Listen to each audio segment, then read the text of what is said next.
Welcome to the PinkpillRx podcast, hosted by Katie and Jay Fillmore, where we navigate complex and thought-provoking topics surrounding women with a focus on education.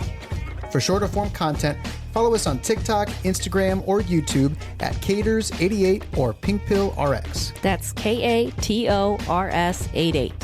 If you enjoy this podcast, please give us a follow and maybe a nice review. If you've not listened to part 1 of this series, I highly encourage you to go back and listen to it. It would be very helpful as we go into this next podcast episode. There will be references to the previous episode, so it would be good to have that one under your belt before moving forward. Before we begin, I want to remind our listeners that you can always find us on YouTube and Instagram. And we're committed to keeping our community connected regardless of what happens with TikTok. So make sure to follow us on these platforms to stay up to date with all of our content. And hey, if you love what we do and want to support our mission, consider joining us on our Patreon for $1 a month. And your contribution, it helps us continue bringing you this content. Also, if you have a story you'd like to share with our listeners and followers, please email us at pinkpillrx@gmail.com. All stories are shared anonymously unless specifically stated that you want your name included. As a reminder, we're your hosts, Katie and Jay Fillmore, and we're thrilled to have you join us for another eye-opening episode. Now, let's dive into today's episode. Genesis 2:18 says, "The Lord God said, it is not good for man to be alone. I'll make a helper suitable for him." And they've taken that and they've really ran with that.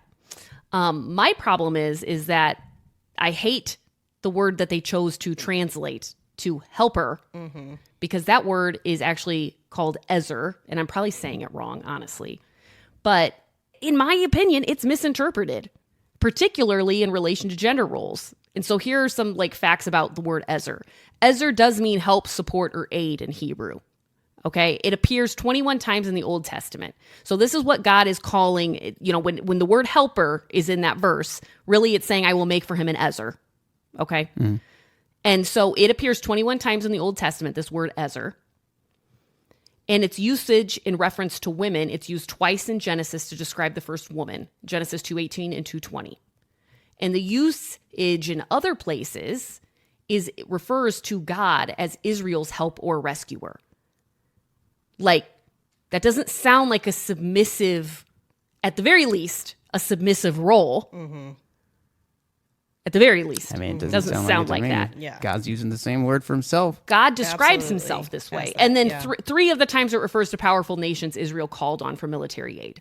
Oh, like empires? Yeah. So women in empires are used with the same word. That's interesting. You know what? Sorry, go ahead. No, just the frequent use of the word Ezer to describe God the most indicates strength, power, and not subordination. And there's this misinterpretation that Ezer has often been misunderstood to imply that women are to be the subordinate helpers. When really, I think when you really take the letters, it literally means that they have an eye on the back of their head. And in Hebrew. Can see everything and is able to come help in a warrior fashion. So imagine being someone who grows up in a conservative household with traditional gender roles who's really enmeshed in purity culture. And that's your whole framework for everything. And you're taught your identity is only in relation to this male counterpart. That is your identity. Only to find out later in life that actually that's not what the Bible says about being a woman. What's interesting is that the word Ezer, right? When it's used for God or a stronger foreign power, when their identity as helper is not based on the relation to man. You're not saying, oh, God's role is to just help man. He's our helpmate. He's our Ezer. Or Assyria or Egypt. Oh, they're our helpers. Their identity is solely in relation to us as Israel and helping us. No one would argue that theologically for God. That's a great point. No Christian would do that. But then we're going to make the argument that Ezer or helpmate in Genesis 2:18 and 2:20, oh, it is solely your identity is in relation to helping man. But it's never used that way in the rest of the Old Testament. No one's going to say that about God. So why are we saying it about women with relation to men? Makes no sense. Really if there's contradictions in that theological idea alone, that you don't even have to look to history. You don't even have to look that much further into the Hebrew word, you just look at the way that it's used with God. You'd never use that with God. So why would you use it in Genesis 2? So why don't we preach that from the pulpit is my question. It's the very beginning. It's the very beginning. We could just start there. I have heard it. You have heard it. When? Because the first time I heard it was in a church setting. What type of church was it? Was it Honestly, like don't super remember. impactful to you? Because like it Yeah. infuriated me.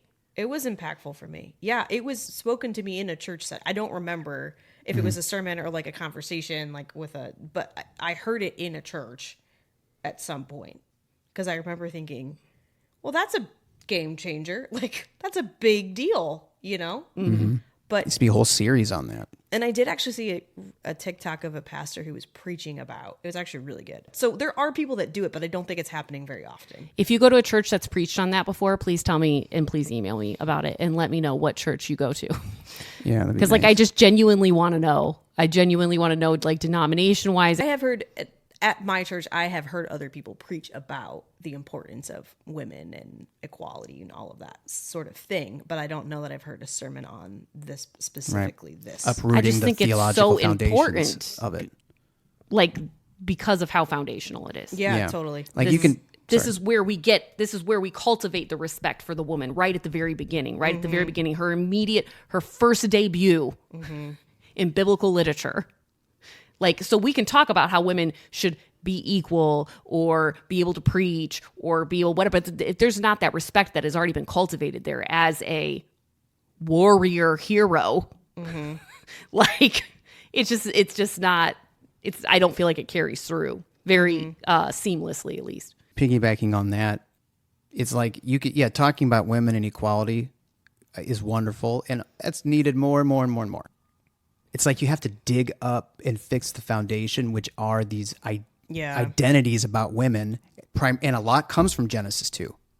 A lot comes from falsely blaming Eve for all the problems. What if Adam would have been honest with God and not blamed it on Eve, or not hid, or if he would have accepted responsibility that, yeah, you told me and I ate, not, oh, the woman you gave me. It's like a child's answer. The woman you gave me made me eat. Well, yeah, you're not, because children don't take responsibility for actions.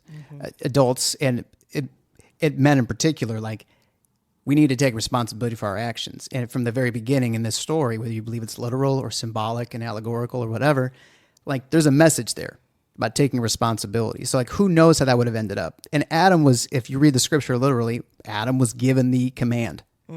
Eve wasn't. No, and the command that Adam told her was misquoted. Adam seems to have told her was misquoted to start with. There was something added in it. Yeah, he said, don't even touch it, when God just said, don't eat it. She touched that sucker and she didn't die. So guess who was lying to her? And women have been dealing with men lying ever since. Yeah, what if Adam would have said, don't eat it, only? Because, like, to your point, Katie, that Adam says, don't touch it or you'll die. Well, then she touches it. Oh, I'm not dead. Now I've established. Now, he was wrong, Right. so I'm going to eat this sucker. Yeah. Versus if he would have said, don't eat it, you'll die. Yeah, you're right. Like, how would that have changed things possibly? And, that's interesting. there's In all kinds this of rabbit story. holes in this story. Right. I also want to mention that why isn't Ezra talked about across the pulpit? I think there's, because we established that it is sometimes, but from my opinion, like in viewpoint as a man, why is it not talked about? I think one is, 80-something% are male pastors, lead pastors, right? It's a privilege. You don't have to think about it. You don't have to think about these foundational things that women are taught to believe, or that, because you're a man, it's not something that's necessarily on your radar because it's not something that affects you. And that's a privilege. It's just like when people say, like with the systematic racism, like it's a white privilege to not have to worry about as a man, oh, am I going to be stereotyped by the police? Or if I was a black man, it'd be different. And it's my privilege to not have, that's not something I really have to think about because it doesn't affect me directly. So I can just kind of like not have to worry about it. But if it affects you, of course it's on your mind and it becomes like, it's something you're aware of and it's something that, is important to talk about. And I think male pastors, it doesn't affect them directly. However, it affects the majority of their congregation in the sense that 55% of evangelicals are women. That's not surprising me. So you might be, I agree with you that probably is that way. But if you were to look at the demographic of your congregation, like maybe you should be thinking differently. Yeah. Yeah, you need to pay attention to your people and what, you're even in just your individual congregation, like what percent are women versus men, minorities or specific minorities versus just, being white. Like what percent have neurodivergent in your congregation? Like, you know what I mean? Like you really got to it needs to be more tailor-made. Yeah. Just like a classroom should be more tailor-made to the actual group of students that you have. Yeah. We should do an episode, maybe a follow-up to this, which is picking apart what does Jesus say about women? What does Jesus demonstrate about women in contrast to these things we're saying are problems? What does he actually say? There is a lot. Yeah. Jesus was His a actual champion of women. Teachings were very Pro-women. pro-women and progressive, right? For the time, yes, absolutely. But that theme should have continued through. Yes. And women should have been liberated via the church like Yes. Jesus was liberating women, and we did not do that. And Jesus defends women that get caught in adultery, Yeah, we should pick apart some of these stories. refusing to condemn her and challenging societal judgment. He affirms the sinful woman who anoints him, Yep. highlighting her love and faith over the societal labels. Jesus welcomes Mary to sit at his feet and learn from him in Luke, which is traditionally a reserved spot for males. Women like Mary Magdalene, Joanna, and Susanna traveled with Jesus and supported his ministry financially. Right, because They made one of those girls a whore. Yeah. Yeah. Mary freaking Magdalene. Yeah. Financing, bankrolling this whole operation. But she's a whore. But she's not. The woman at the well. The woman at the well. women in the genealogy of Jesus that are included, because usually it was that's a just big men deal. included. Even in the Sermon on the Mount, how Jesus talks about divorce and adultery is actually meant to defend women, not to demonize them. Right. Say a little more about that so people can get So where you're going. there's a passage in the Sermon on the Mount where Jesus teaches about adultery and / divorce. And basically Jesus says, I don't permit anyone to divorce unless there's marital unfaithfulness, basically, or immorality. But really what's happening is if you go through the Old Testament, there's very little on divorce. There's like one or two things and they're very nebulous, which is interesting because there's so many strict laws about so many things, but there's not about divorce. So there was this debate in Jesus' time among rabbis on how to interpret the idea of divorce. There's this particular scripture that's used in Leviticus, I believe it is. And ultimately the scripture's like, if a husband finds something like he doesn't like about his wife, like he can divorce her. But that's not actually that word. I'm totally butchering the Hebrew here, but the word, like the idea of something he doesn't like, is a very nebulous word. It doesn't even mean that. It means like an unseemly thing or something, right? So some rabbis would interpret that as even if you just burn his dinner, you can divorce her. To others were saying, no, this does not mean. Other people said, no, I mean, even if you find someone more attractive than her, you can divorce her. And then other rabbis were like, no, this means if there's unfaithfulness, you can divorce her, right? So Jesus is actually just replying to that debate, because when he's asked a question later in the book of Matthew, which Sermon on the Mount is also in Matthew, but when he's asked a question later, the teachers of the law are trying to trap him and be like, well, what would you say about this? Be like asking a hot button issue now. What do you think about immigration? What do you think about abortion, right? So he's being asked this because they want to sort of say, what rabbi group are you following? So Jesus is like, no, I don't agree with any of them. What I'm actually saying is, if you divorce a woman for any reason besides unfaithfulness, you're the problem. Because so many men were divorcing women for whatever reason they wanted to. And then women had very few options on what they could do, Absolutely. societally speaking. They were screwed over. So he's like, you're the problem. No. Stop doing that. I'm protecting women by saying you can't just divorce them because you want to, because you're whatever. Because a woman couldn't divorce a man. Only a man could divorce a woman. So, which is what they're trying to do again. But just kidding, but not really. But so he's ultimately saying, I'm going to protect women by saying you actually cannot do that unless there's legitimately this reason. Right. So that is in essence protecting women from what was happening. So there's so many subtle things. Yeah. You know? And Jesus never gives any kind of direct commands for women's submission. No. In fact, he warns against authority over others and talks about how whoever wants to become great among you must be a servant. Mm-hmm. Talking to all believers universally, regardless of gender. I don't think we see a ton of that lived out to its fulfillment. No. Gosh. Well, even in like the passage where Paul talks about wives submit to your husbands, before that he says submit to each other. And then the rest of that in the Greek, from what I understand, is like one sentence that we've split up to say wives submit to husbands, husband loves your wives. But like when it's in the Greek, it does not mean like in the way that we've interpreted as separate things. It's like all of you should submit to each other and love each other above. What book was that in? Was that in Ephesians? That's Ephesians. Oh, the place where Artemis and all the women in leadership and the temple prostitution and stuff like that on the pagan side. Mm-hmm. That's interesting because maybe when he's saying, hey, everybody submit to each other. But I also need to kind of like add this for the women in this particular city because there's dysfunction going on. And particularly men, I got to remind you to love your wives like Christ loves the church because you guys are having a problem with this around here. Mm-hmm. Versus, hey, universally, women everywhere. Yeah. Submit to your husbands. And this is exactly what this means everywhere. Versus, hey, submit to each other. But I'm going to put a little pinch of emphasis on the woman's role in that because it's possibly a problem going on right now. Would that be fair to just wonder if that's a possibility? No, many of the teachings about submission reflect the cultural norms at the time, I feel like, rather than the universal principles. And Jesus often challenged those. Mm-hmm. Right. You have rather than enforcing them. You have Jesus really challenging values and identities of people. And then when you have these epistle teachings, it's like, well, is this universal or is this to a specific city because there's a specific situation going on? Yeah. It's more like these are like practical ways to live and order your life. And what Jesus is more like, hey, these are the values and these are the identities of people. Yeah.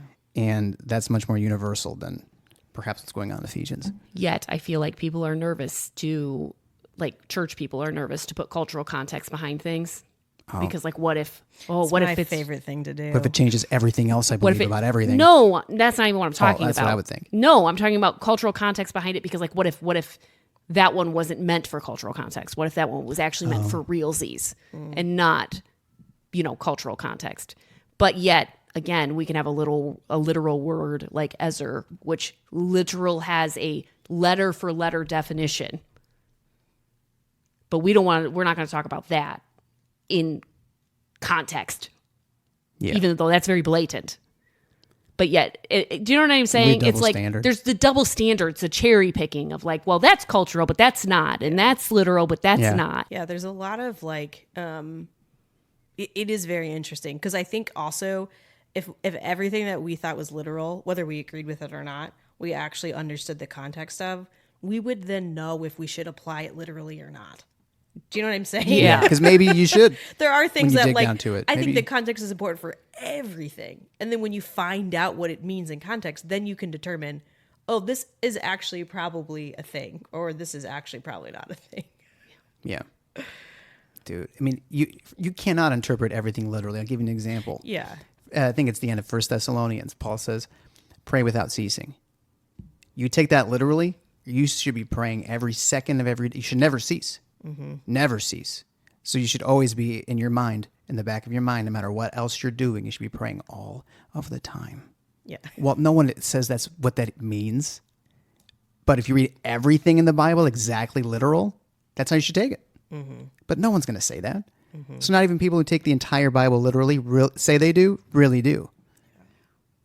Yeah, man, I just, the number of people that take it literally are the same people that are like, you find out they've been like having an affair for 20 years, or they're like on Grindr at the Republican National Convention. It's like, what? Like, yeah. So this is, again, fear and control rather than liberation. Because what you said earlier, Katie, was really good, which is like, if the church was really doing its job, then women should be liberated in its wake. Mm-hmm. That's like, and slavery should be abolished in its wake, right? If it's about liberation, then it's a very different tactic than fear and control. And it feels often that it is very fear and control focused. Also, one thing I was thinking about is, I'm sure you're familiar with this, Katie, the number of times like you had probably heard someone talk about women submitting, or like how to be a good submissive wife, right? Did men ever get lectured on how to be someone worth trusting? I never did. And I was early 2000s youth group buddy. Did you ever get lectured on how to love No. your wife? Oh, the only thing it was ever really talked about is stop watching porn. And you need to stop masturbating. And we're going to have accountability for this. Maybe we'll read a book together. You know what I mean? Maybe get xxchurch.com or whatever that was. Oh, yeah. For accountability, where your accountability partner gets an email if you look at something bad on your computer. That was it. It was never about the other more deeper emotional, character stuff. So it's so interesting that it's like, trust the authority of a man, headship, submit to a man, but men are not even taught how to be worthy of that. And I'm not saying that I believe in that, but I'm just saying, shouldn't men have that like bred into them if that's what you actually think, in a good way, if that's what you actually think? And again, I'm not saying I agree with it, but why is the emphasis not on having a man worth trusting? Why is it making a woman submissive? Right. That feels very much like fear and control. Why is the emphasis put on submit to your husband? But ours is not love your wife. Yeah. Which encompasses a whole slew of things, including not, looking at pornography and stuff like that. And I will say, that's what I mean overall in my youth group experiences. I did have a very good small group that was much deeper than that when I was in high school, which was great. But anything in a larger setting for guys, or you split up the guys and the girls. I'll tell you what we talked about. I'd love to hear what you talked about. It was about porn and masturbation, like I said, and anything else could really be discussed with girls too. But it was always like every young man's battle. The book that was popular at the time and stuff like that. Preparing for your future husband. Every man that you have any kind of feelings for, you're giving your heart away piece by piece. Yep. And who's going to want that torn up heart of yours? I'm not joking. And modesty. There's a lot of conversations about like what you're wearing and why and all that stuff. So then you're like always paranoid because you're like, am I doing something that's going to cause somebody, I want to look nice, but I don't want to, cause someone to stumble. Yeah. Do you still feel like you have purity culture stuff like that? Like modesty culture stuff like that? I do. Yeah, for sure. It's there. That's like hard not to. Like the shame that they breed into our bodies. Yeah, it's crazy because everything is your fault. No matter what happens. If you get attacked or raped, it's your fault. What are you wearing? If someone looks at you, it's your fault. It's like if you're not having sex with your husband enough, it's your fault. He's having an affair. Like it's never their fault. Yeah. Can you imagine, Jay, being taught everything's your fault? Like that kind of stuff, and the burden and the heaviness? No. I actually had I had a conversation with you. And I don't know that you remember this. Oh, okay. When we were like in our early 20s, we were in the cult years. And I was really emotional. And I was like, Jay, it is so like hard to feel like God like trusts men more, like loves men more. That there's like something special for them that I don't get. And I just remember being really emotional about it. And you were like, oh, that's hard. Basically. 16 years ago? No, it's okay. Sorry about that. No, it's sorry. I didn't bring it up for you to apologize, but I brought it up because I remember just being like, what do I do with this? That I feel like somehow I'm not made to be made to do these things that a man is able to do. Like, how do you feel loved by God when you feel like he automatically has made you a second-class citizen? Like, how do you feel loved? I do remember that conversation. Like, how do you feel, like that's really jarring. It's like, that was very much a moment of like, what is this? Yeah. You've said similar things too, Katie, to me about that. Hopefully I responded better than I did with Noelle. I'm sure you did. What's weird, like in conjunction with that, what seems very strange to me is like, people call it rape culture. That like, oh, you were raped. What were you wearing? Were you being too flirty? and stuff like that, right? So then somehow your behavior, their action is your behavior's fault. And in the church saying that like, oh, your brothers in Christ are going to stumble because of what you're wearing, you're priming. It's the same culture. It's their actions are your fault, not their actions are their fault. And it's the same with, it's that way in purity culture. It's the same way in rape culture. It's the exact same thing. You're priming women to think that if they get raped, it's their fault because they've already put in your heads that if they stumble, it's your fault. Is rape culture. Purity culture is rape culture. For sure. And then it's like, yet again, we'll come out to the point of, if men are supposed to be the protectors, or they say that they're the protectors and the leaders, how come you can't take responsibility for anything? It makes no sense. I cannot. Since the beginning of time. Yeah, seriously. Go back to Adam, right? I cannot believe it. Crazy. It's the exact same thing. What happens in Genesis 2 with Adam doesn't take responsibility. What happens in rape and purity culture, guys are not supposed to take responsibility, or at least all of it, because it's what the girls are wearing, right? And then what's basically taught from Genesis 2 and evangelicalism today? Well, it's all Eve's fault. We just talked about that at the beginning of the episode. Yeah. And so now men stumbling, well, that's girls' fault because of what they're wearing. It's this weird parallel that you think that it's literally legit here in the beginning of the Bible. You think it can be picked apart by now, so we stop making the same mistakes with this text and just using it in different ways. In the early 2000s, it was used the same way. Yeah. Lack of responsibility for the men or boys, and then responsibility being taken by the women or the girls that is not theirs to take. There's a podcast that I really like, and they were talking about what's the name of the podcast? So Brant and Sherry Oddcast. Okay. So they were talking about like we should use social stigma for good.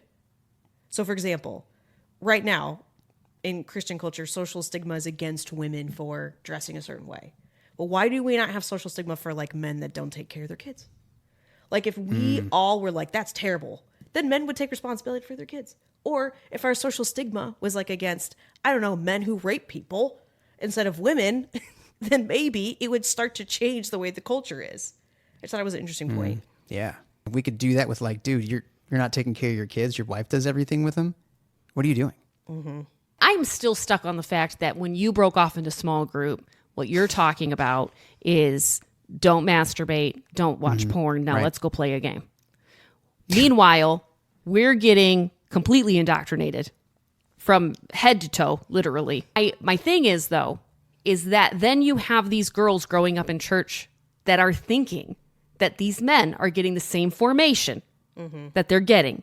And if these men are in leadership roles, man, they have ascended beyond just this discipleship kind of, posture. Now they're in leadership. They must be like really, really good. I mean, I, as a woman, can't even be in leadership. Yeah. So like, I feel like I was very deceived when it came to people in leadership, men in leadership in the church, and wanting to be with a man in leadership in church, because I'm thinking, well, this is an excellent man. Cream of the crop. Cream of the crop.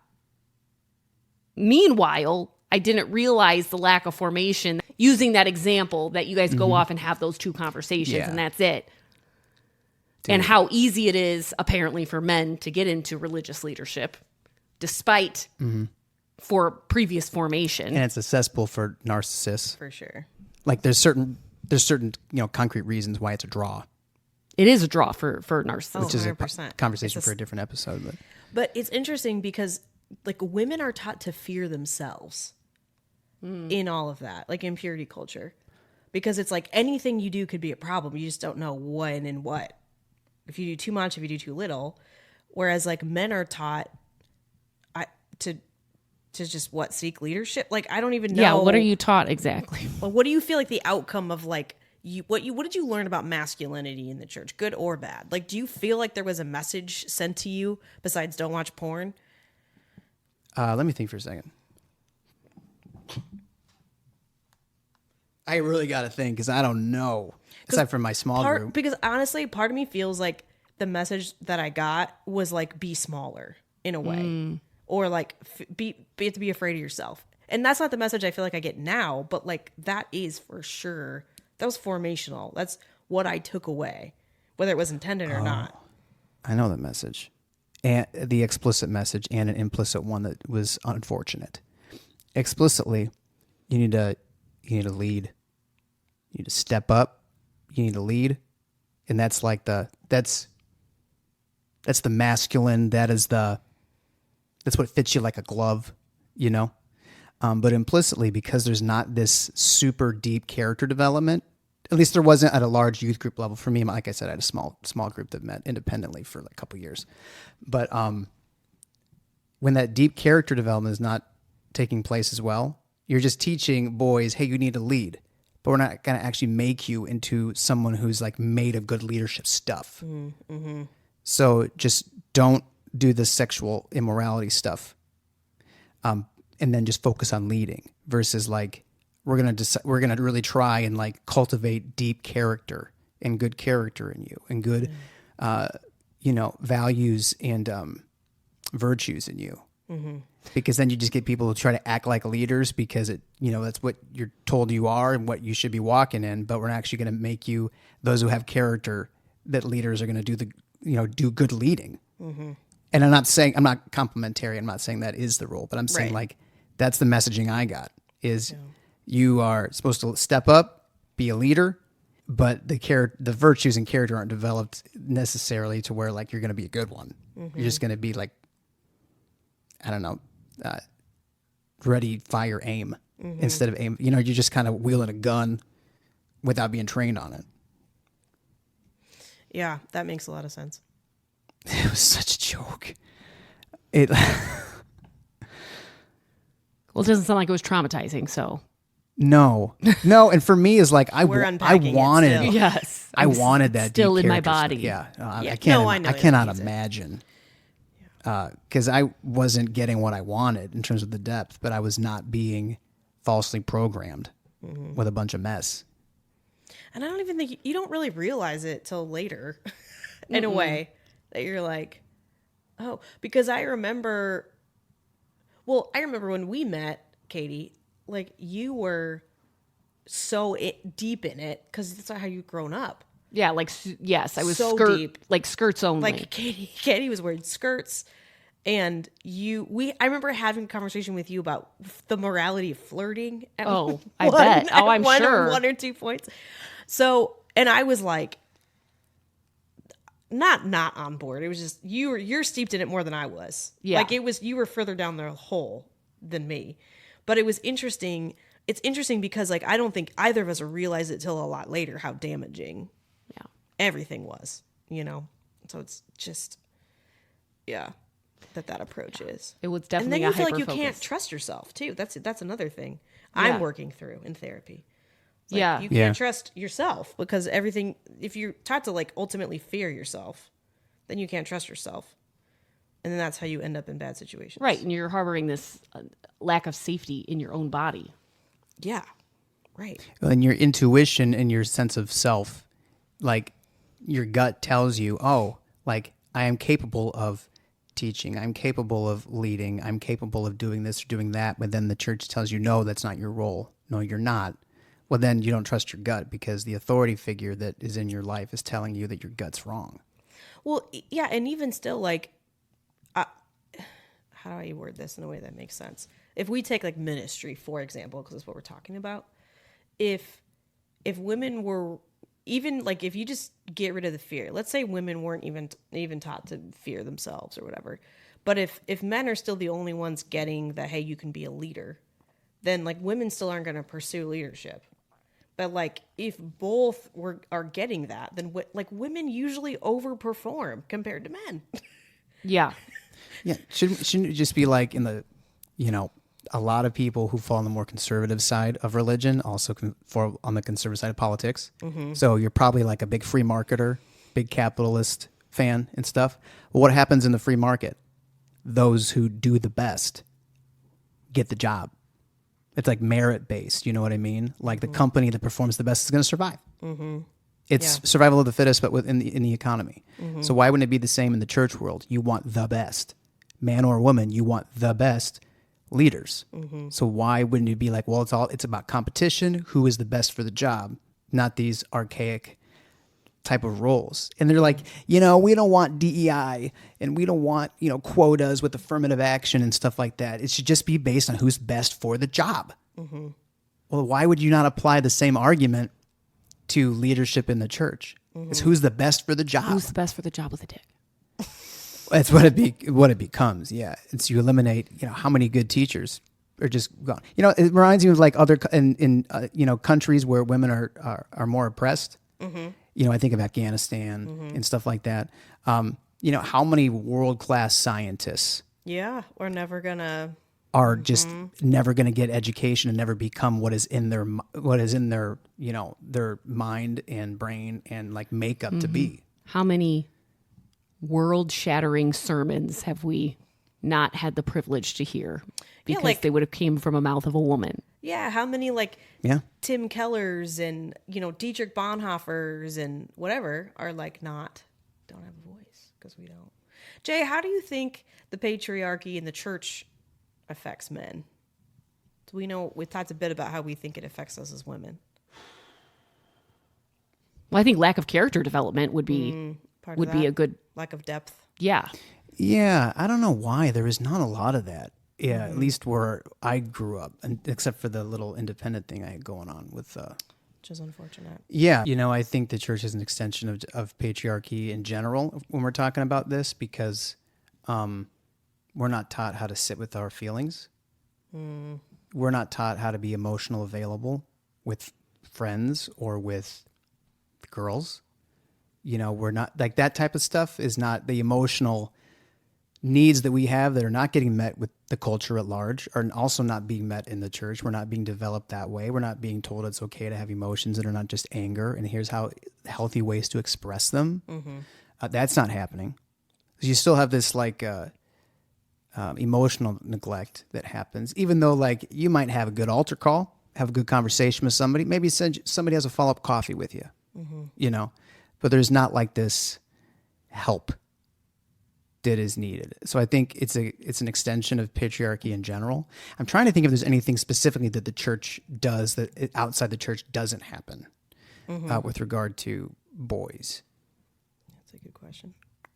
Would you say that the church doesn't really teach men how to take responsibility and just gives it to women? No, I mean, there's plenty of guilt to go around, especially with penal substitution being the prime atonement theory that you're preaching through. Yeah. There's always plenty of there's guilt plenty to go of wrath around. and hell for everybody. Yeah. This is going to be more controversial. And this is kind of from personal experience. So it's very subjective. I feel like it kind of neuters men. Okay, Mark Driscoll. Yeah, oh, yeah. Let me unpack it so I don't sound like Mark Driscoll.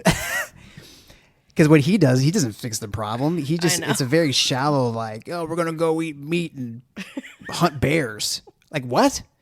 No, what if you taught men that they had to do these are the hard things that you have to do, that has to do with character or emotional development, or, these are how you make difficult choices that are painful for you, but are ultimately the best for you and those around you. But instead it's just kind of taught to be nice. You go good. to church, wear a sweater, you're nice, you're giving some attaboys, you're too hard on yourself, but I get why you're at the altar. At least that's happened to me. Yeah. And it's there's no for me, a big part of masculinity is it's taking responsibility like Adam didn't. And it's also making the hard, good choices that Adam didn't. Adam's a case study for the antithesis to what divine masculinity looks like. Yeah. And so because we're not really taught that, if we're taught anything close to it, it might be guilt for actions that we take. And it is interesting because I totally agree that in general, there is a lot of guilt regardless. Men and women feel that, I think, especially depending on your church tradition too. Yeah, definitely. So yeah, I don't mean that to say men don't have any guilt, blah, blah, blah. But I think there is just a different kind of guilt that women also carry too. Oh, I think you have more than we do.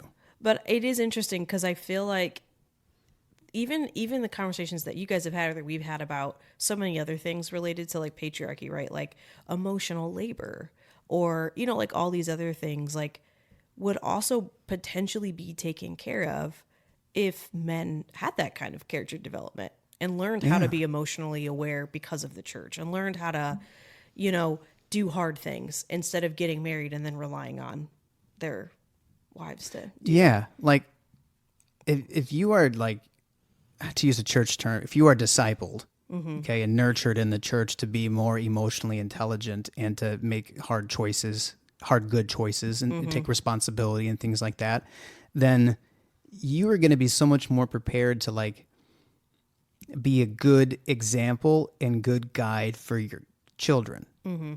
And there's plenty of statistics that can be looked at for the specific influence of the father in the home on the outcome of the children. Yeah. And so, yeah, I mean, that falls apart when you're not really nurtured. Guys aren't really nurtured in that way or have to figure it out on your own when you're an adult. Yeah. Or maybe you did as a kid. Maybe you had to be so mature as a kid, you had to figure that out as a kid. Because I know plenty of guys that, come out of extreme bad situations and become much more functional, emotionally intelligent, stuff like that. But yeah, and I don't, from a self-serving point of view, why doesn't the church try and do that? Because if you do that, if you try and develop the dads, then the dads are going to develop the kids, and the kids are going to stay more likely in church. Maybe not your church, maybe your church, but in church in general. Like, it's, if you want to have, the stats are, like, you know what I insane. mean?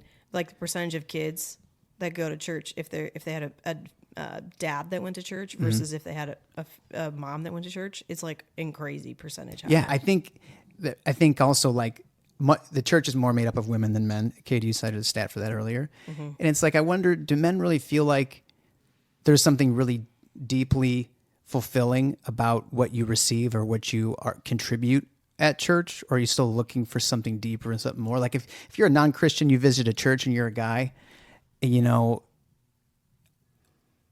not the church itself needs to be more masculine, but where is the buy-in for that? Yeah, where's the buy-in for that? Yeah, because I don't know if I would necessarily see it as if I'm looking from a non-Christian perspective as a man. Yeah, yeah. I think the buy-in is that you get to feel important. Yeah, okay.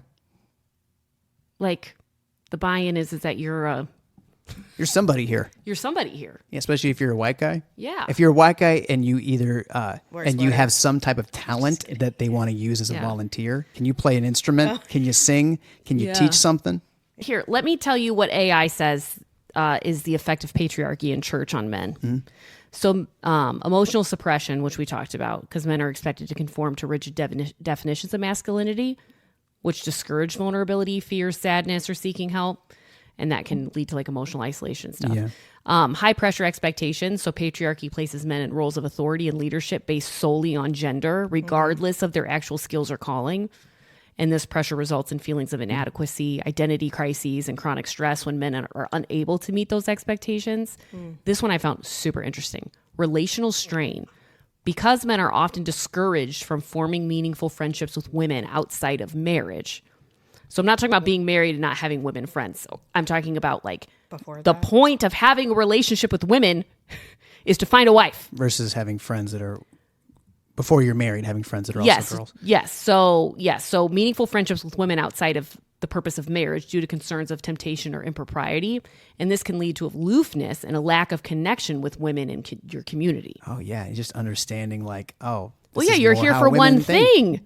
You're there for one thing. Yeah. It's just more rape culture, essentially. Yeah, every woman's breeding. A possibility for you. Yeah. Versus anything else. Like, oh, you're a possibility to be my future wife. Versus, oh, I like you. We should hang out. I think we'd be, I like your personality. We could be friends. Not interested in you romantically, but I like a friendship. Yeah. It promotes toxic masculinity by promoting dominance and power while discouraging emotional expression, which causes an environment where abuse thrives. And it reinforces stereotypes about harmful male behavior. And, the avenues that are given for emotional expression, like, for example, like I've mentioned several times for me, is like an altar call. And you go up there, and there might be some tears or something. Like, to a lot of guys, like, that is so far from what I've ever experienced. Like, that is not that's my only emotional outlet in a church setting. You're not going to necessarily participate in that. Yeah. This one made me sad. Loss of partnership. So in marriage, patriarchal structures often position men as the sole leaders, denying them the benefit of equal partnership with their wives. And this dynamic isolates men from the wisdom and support of a true helpmeet. Well, I have felt that before. Can you imagine Shoot. if you didn't come to me for advice? Yeah, but And I say that in the kindest I do all the way. time. I do all the time. I know. That's why I'm saying I come to you for advice all the time too. But I'm just saying, can you imagine like that being like cut off? Because guess what? That's not what God says you should be doing. Yeah. Well, I think I have felt many times, I've not realized this till just now, how many times have I felt like all of the finances are my responsibility. All the income is my responsibility, and I just need to figure it out. You know what I mean? And I'm not saying that it's like, I'm not trying to, I do feel like a masculine desire and urge to provide. It's kind of like, wired in, epigenetics, whatever. But I think there's times where I could talk to you about not just finances, but like something else that's more like I need to just take care of this by myself. This is my job, and not ask for advice or help, and creates maybe unnecessary burdens to bear by yourself. Yeah, that makes sense. Yeah. I think the last one we all struggle with, cognitive dissonance. So men in patriarchal religious settings face contradictions between being told they have authority while simultaneously being labeled as broken sinners whose natural desires are sinful.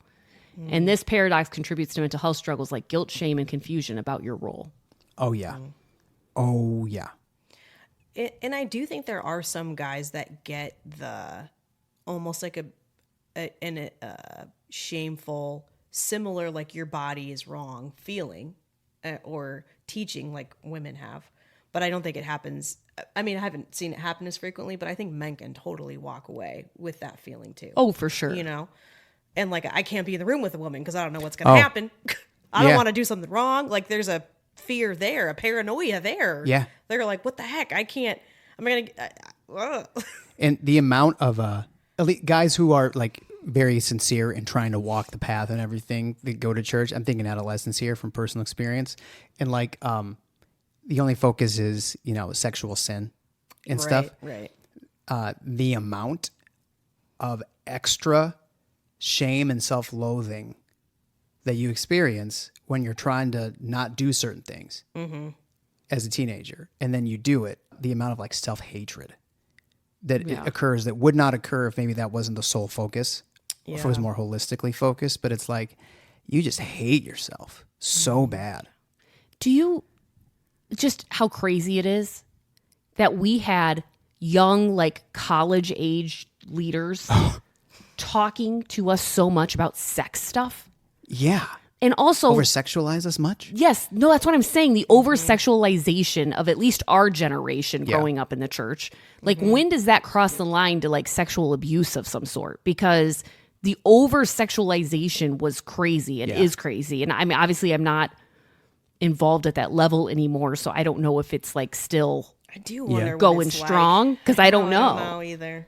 Yeah. So it was a pleasure having you, Noelle, as a guest. Thank you so much for your having me. contribution. Yeah, thanks for the insights. I don't know that I know a lot, but glad well, to be here. I love me some love things. it when you come visit and you do the I love podcast thing with visiting. us. So I love I visiting. appreciate Thank it you. very much. And thank you guys for listening. This is a topic that is close to our heart and has been a very long journey that we have been on together. Yeah. Yeah, we knew each other during the purity culture days. So like...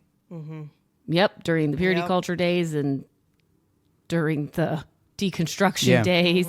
If you are currently going through deconstruction, a podcast that really helped us out a lot. If you're like really stuck in a evangelical box of literal thinking, was Bema, the Bema podcast. so good. BEMA was really good. Almost Heretical also is a good podcast that we've listened to. Yeah, really good insights to New Testament and Old Testament on Bema. And then Almost Heretical has been a lot of new information that's been fun to play with. I hope for those of you listening, something was intriguing or sparked a curiosity, or you felt affirmed or challenged. Stay educated. Take the pink pill. If you enjoyed this podcast, please give us a follow and maybe a nice review.